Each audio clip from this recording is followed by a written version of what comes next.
TDR Network presents Inspire 2015.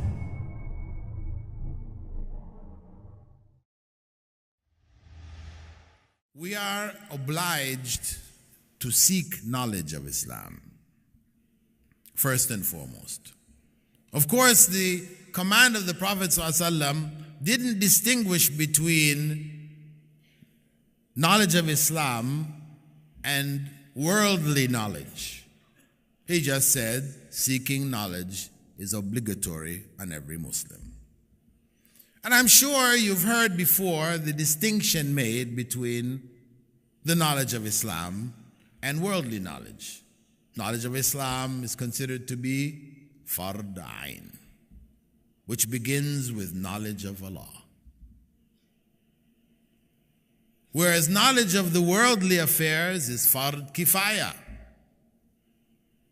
communal obligatory knowledge. If some people learn it, the society is not held accountable. If nobody learns it, then the whole society is in sin. That knowledge, the knowledge of this world, the worldly knowledge, is divided into two types of knowledge. The knowledge of the deen, we know. We said that's individual obligatory knowledge, fard ayn, beginning with knowledge of Allah, knowledge of the Messenger of Allah, knowledge of Islam, and so on and so forth. But the worldly knowledge which concerns us, what of that knowledge? Well, we have to distinguish in that knowledge between what is true knowledge and what is false. We're obliged to seek it, but only the true knowledge from amongst it. Meaning, for example, knowledge of how to prevent death. Where the West spends millions of dollars in an attempt to learn how to stop the biological clock. Everybody has a biological clock that's ticking away.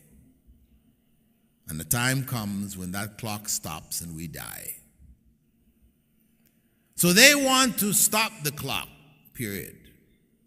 Not that you died, but that you can live forever. So you have people researching how we can live forever. That is false knowledge.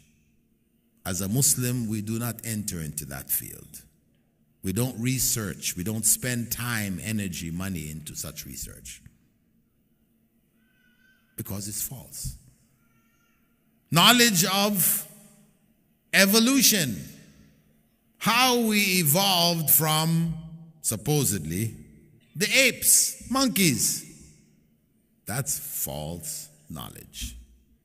We don't research into those areas. We are human beings. We have always been human beings.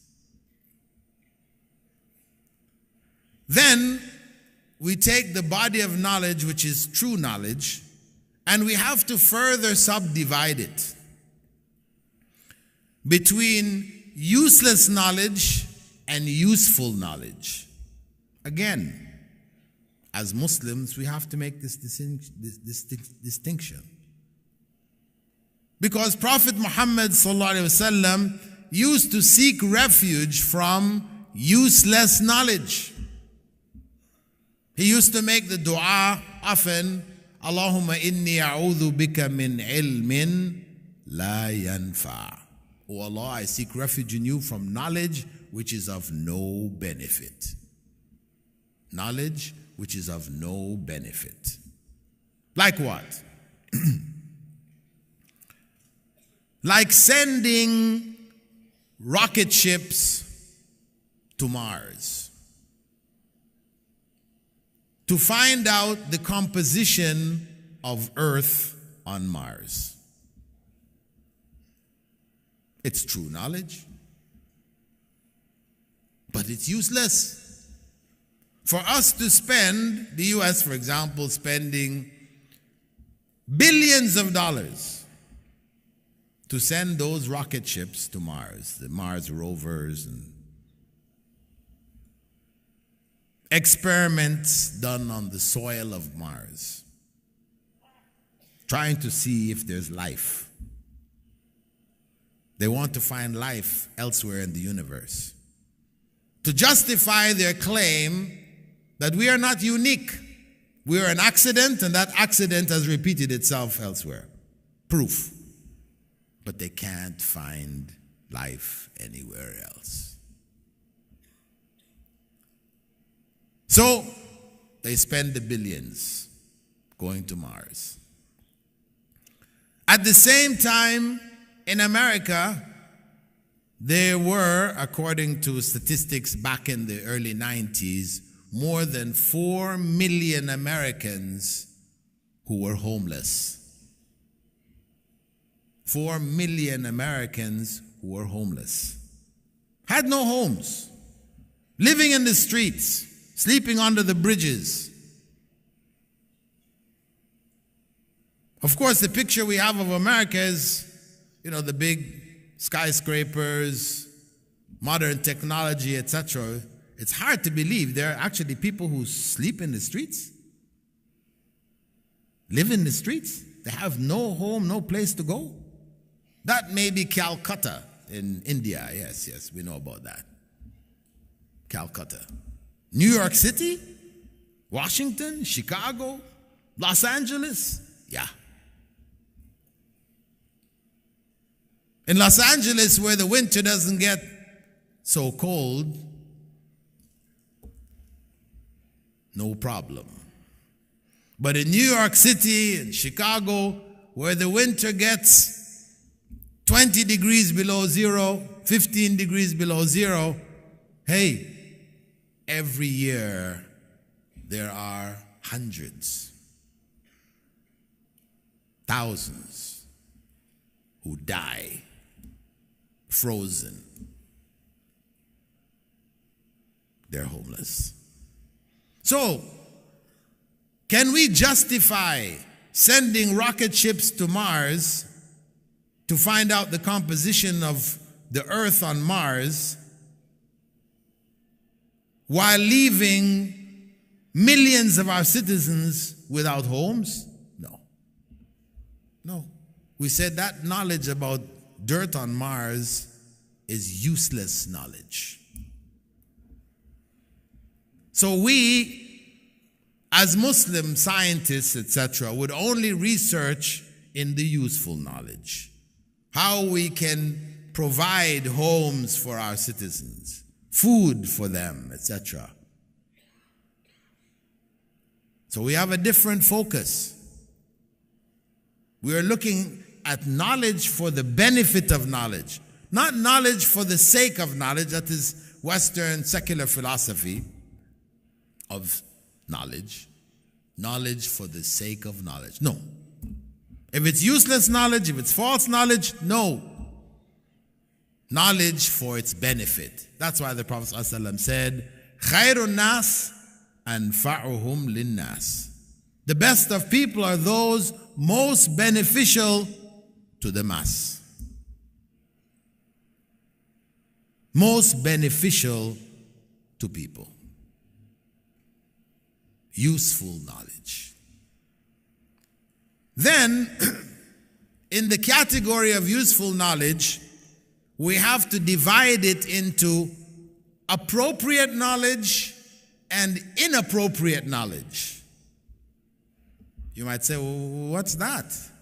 Appropriate knowledge and inappropriate knowledge. Well, inappropriate knowledge, for example, when I give this talk to students in medicine, universities, medical universities, I tell them, I ask, what fields people are studying in, then whenever a brother puts his hand up and says, I'm studying gynecology, I said, that's inappropriate. As a male, for you to specialize in gynecology is not appropriate. Another brother puts his hand up, I'm specializing in breast cancer. No, this is not appropriate. It's useful knowledge. It's true. But not appropriate for males to specialize in.